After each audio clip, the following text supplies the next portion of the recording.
L'Empire romain a dominé l'Europe et la Méditerranée pendant plusieurs siècles, mais finalement, il s'est effondré pour diverses raisons. De récentes découvertes archéologiques et avancées scientifiques suggèrent que des pandémies, des changements climatiques et des catastrophes naturelles pourraient avoir contribué à affaiblir l'Empire. Par exemple, une épidémie violente pendant la guerre contre les Parthes, la dévastation de la ville de Ctésiphon, et des conflits internes ont fragilisé Rome.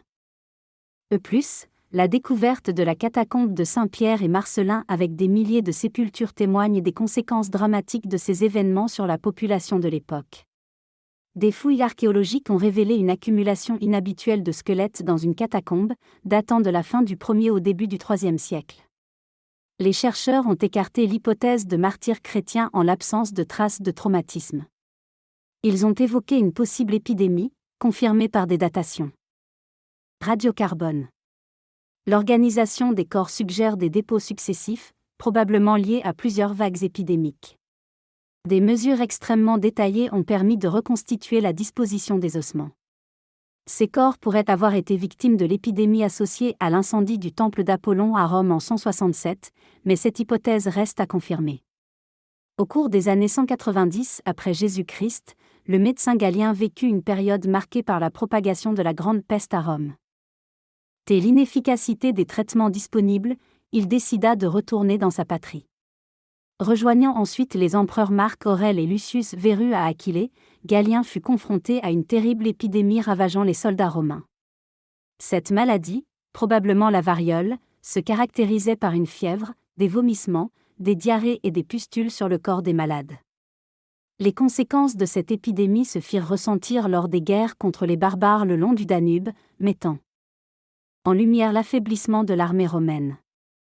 Des découvertes archéologiques à Posarva, en Serbie, soulignent l'impact de l'épidémie sur les effectifs militaires romains.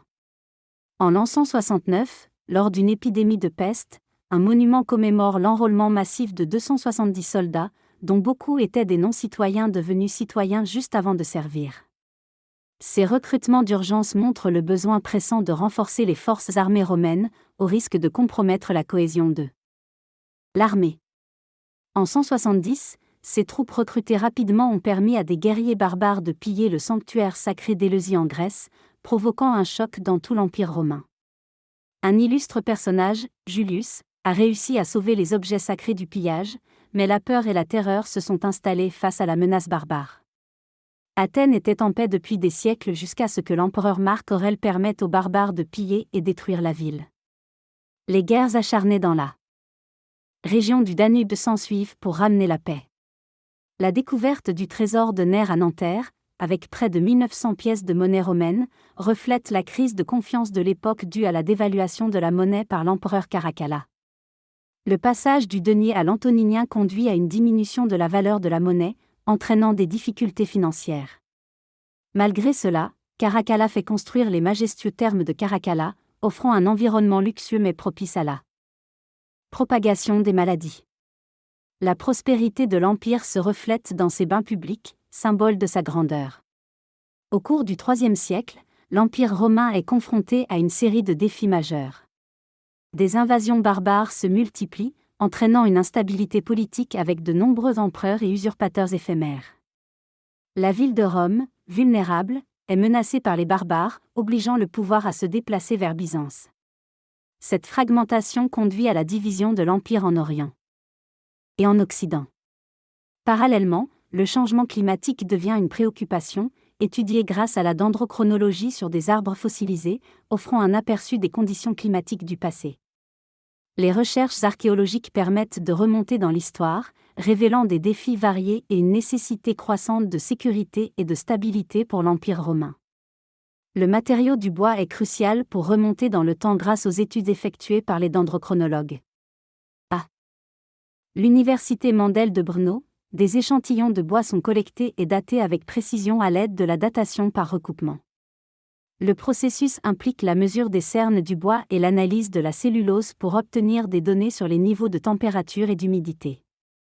Ces informations permettent aux scientifiques de retracer avec précision l'évolution du climat depuis l'époque romaine jusqu'au XVe siècle après Jésus-Christ. Les fluctuations climatiques ont eu un impact sur les sociétés anciennes, avec des périodes favorables et d'autres plus instables. Les recherches s'étendent également en Sibérie pour reconstruire les températures d'été à partir des cernes des arbres, montrant des similitudes avec les données de l'Europe centrale. Ces études fournissent des indications sur l'influence du changement climatique sur les événements historiques et la vie des populations anciennes.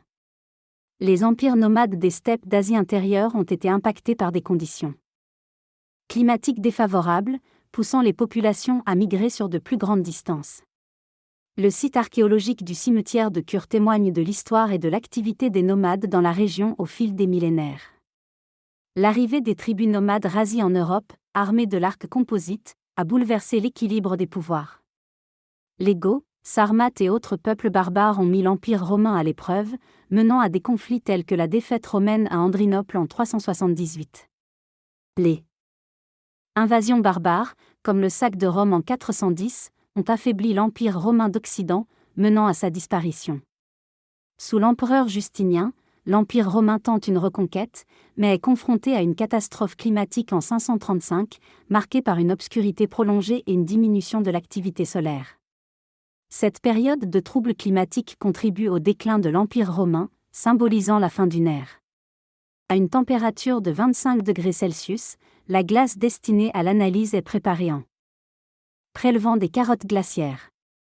Ces carottes conservent la mémoire de l'atmosphère des 4000 dernières années en Europe. Des prélèvements au laser permettent d'éliminer toute contamination et d'obtenir une surface plate. Les carottes glaciaires sont prélevées en Europe, où la technologie adaptée n'était pas disponible jusqu'à présent.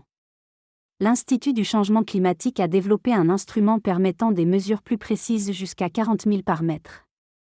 Ces mesures révèlent des informations sur le climat, l'activité humaine et d'autres éléments. Une étude sur l'année 536 a notamment trouvé des traces d'une éruption volcanique en Islande, impactant le climat européen. Par la suite, des éruptions en 540 et 547 ont accentué le refroidissement climatique, entraînant des conséquences socio-économiques. En parallèle, une épidémie en 541 a également marqué l'histoire de l'Empire romain. Des archéologues cherchent des traces de cette époque, notamment sur l'île de Maguelone près de Montpellier, suggérant un déclin économique. Ces découvertes enrichissent notre compréhension de la transition entre le monde romain, byzantin et médiéval. Au cours du VIe siècle, un site d'échange prospère a été soudainement délaissé, laissant derrière lui des enterrements nombreux et désordonnés. Des chercheurs de l'Institut Max Planck en Allemagne utilisent des ossements anciens pour identifier des maladies anciennes, grâce à l'ADN extrait des dents fossilisées. Par le biais de la capture par hybridation et du séquençage génétique, ils parviennent à retracer l'ADN de pathogènes anciens, notamment celui de la peste. Les recherches indiquent que la peste justinienne du VIe siècle a touché une grande partie de l'Europe occidentale, provoquant une épidémie dévastatrice qui aurait décimé jusqu'à un tiers de la population de l'Empire romain. Des archéologues étudient les traces des années difficiles ayant conduit à la chute de l'Empire romain, notamment dans la cité disparue de Haluta en Israël. Cette ville prospère au début du VIe siècle a été témoin de changements majeurs à partir de 540, avec des signes de déclin. Les fouilles révèlent des collines de déchets organisés témoignant d'une forte activité économique et agricole, notamment la viticulture. Des indices laissent penser que l'administration a cessé de fonctionner correctement, menant à l'abandon progressif de la cité. Les vestiges de Haluta et du village voisin de Shifta illustrent la prospérité passée et le déclin de ces régions au cours du VIe siècle. Le village de Shifta a été abandonné au milieu du VIe siècle en raison de l'épidémie de peste qui sévissait dans tout l'Empire romain. Les habitants ont cessé de cultiver les vignes en raison des difficultés à exporter le vin. Ce village a été abandonné alors que l'Empire romain connaissait des troubles et des difficultés. Le froid et la peste ont arrêté la reconquête de l'Empire romain d'Orient, le forçant à refluer. Bien que l'Empire romain d'Orient ait survécu plus de 1000 ans, il n'est jamais revenu à sa grandeur passée.